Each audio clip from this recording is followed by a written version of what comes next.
morning over a coffee and a croissant, and he did say, yeah, he's very, very happy with how his pace feels. And for Morelli, who's a real Sunday rider, front 3 rows is good enough for him. Here's a rundown then of your grids then. We got Danish, Uriarte, Fernandez, Gonzalez, Rammerstorfer, Thompson, Morelli, Kristian, Daniel Jr.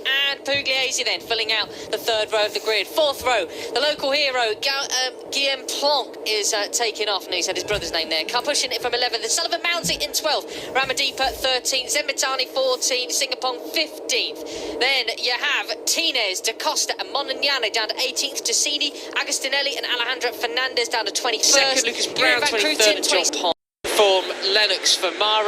Here we go, under starters orders, Peter. Yeah, that's right, and just so many questions to be answered. You know, an extra thriller there, the long lap penalty for Hakim Danish going from pole position, and 15 laps of Red Bull MotoGP Rookies Cup action coming up. And the lights go out of the way they go.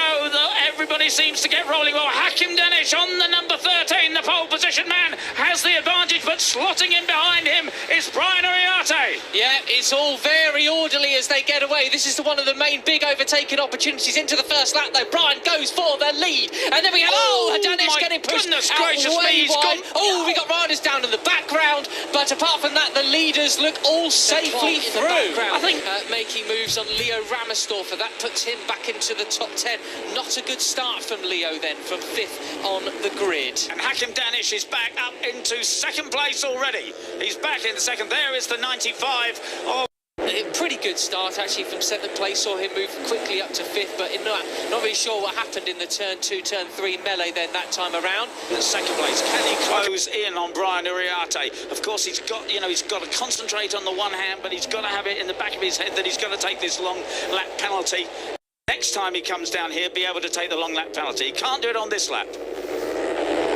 So down through garage, but Brian Uriarte did have him, Danish, then Benat, Fernandez, Giulio, Pugliese, Carter, Thompson. 4 yellow helmets in a row. Anyway, near enough too. It is the orange helmet of Brian Uriarte out in front. That's the 31 of Giulio Pugliese. He should have been shown the long lap penalty board, and it should come up on his screen, so he can take the long lap penalty on this lap. Let's see if he does so. That is the 11th of David Gonzalez. Goes Marco Morelli then in towards turn 2 and 3, but will Gonzalez get him on the cutback? Yes, he does. They're neck and neck down now towards through turn 5, back into 5th then behind Carter Thompson. Yeah.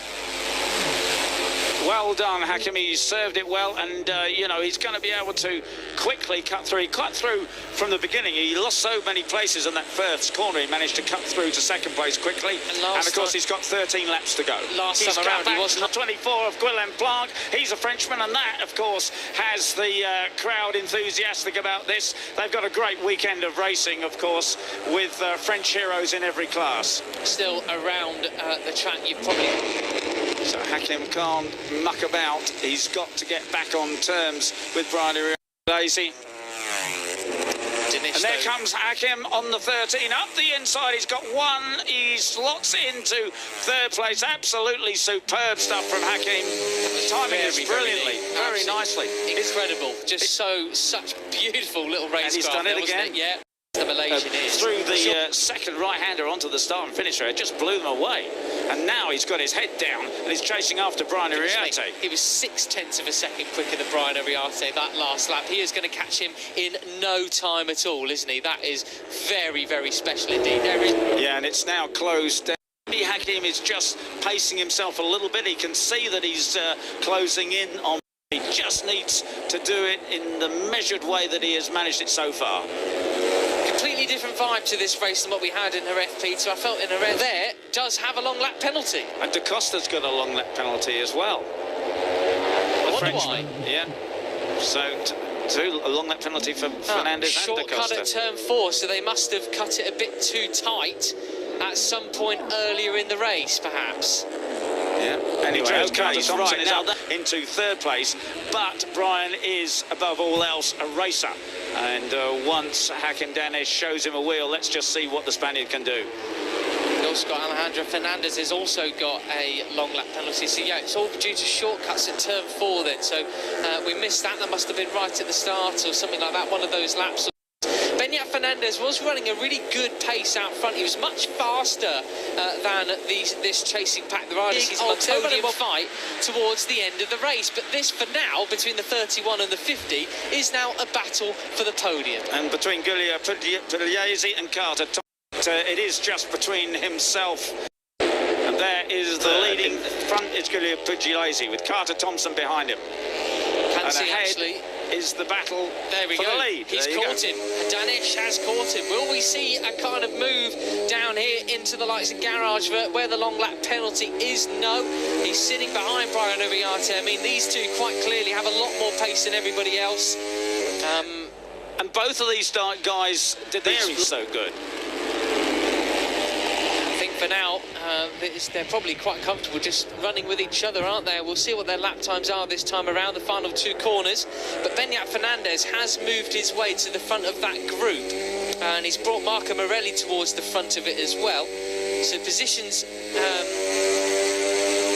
well, he's almost at the front of that group. He's just behind Rammerstorfer. Hakim Danish goes for the lead out of the slipstream and up the inside. He goes into the fast right-hander.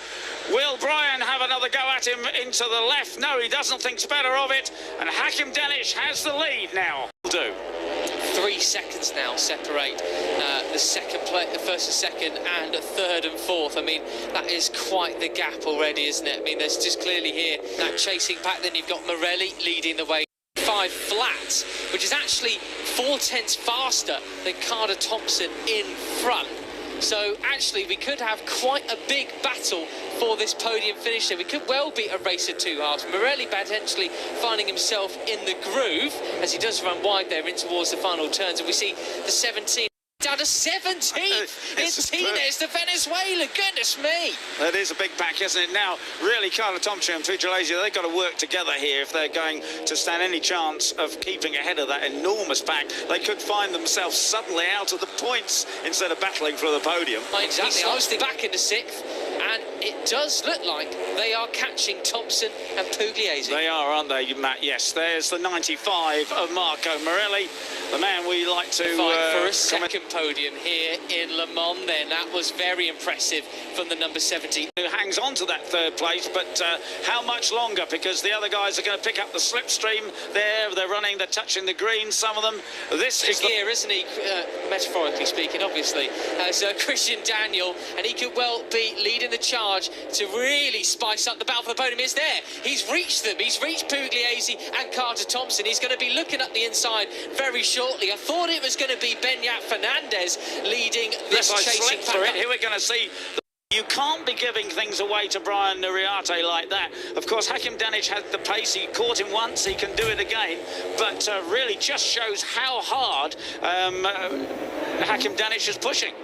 Just like a shark, he can smell a bit of blood in the water, can Brian. You can't go down as well, unfortunately. Oh, well, that sorts out who doesn't miss out on the points, unfortunately, doesn't it? So a real boost to get back in front there. Hakim Danish, how much has it rattled him? Will he be able to just calmly collect himself, get back in the groove again and close back up? To get real frantic for that battle for the podium, and well, Danish has managed to catch back onto the rear wheel of Brian Uriarte. Then he's managed to calm down. Will Brian know that he's right on his tail again? If he's smart as he should be, he's certainly going to assume so.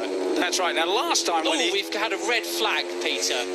Red flag, and we are over 2/3 distance. That could be a race result. No, I think it will be the race result. That's well. But with 3 riders going down, probably there's quite a lot to clear away. Well, that's right. Yeah. We'll have to see. We'll have to see. Yeah, that's right. We'll see. We'll see. You know, when it was deemed a red flag, and see somebody going off. Oh, that's right. This is also why this has happened right. many. Not quite extend. Well, it will extend his lead technically over formerly second place Carter Thompson, but Brian Uriarte begins to close him down then.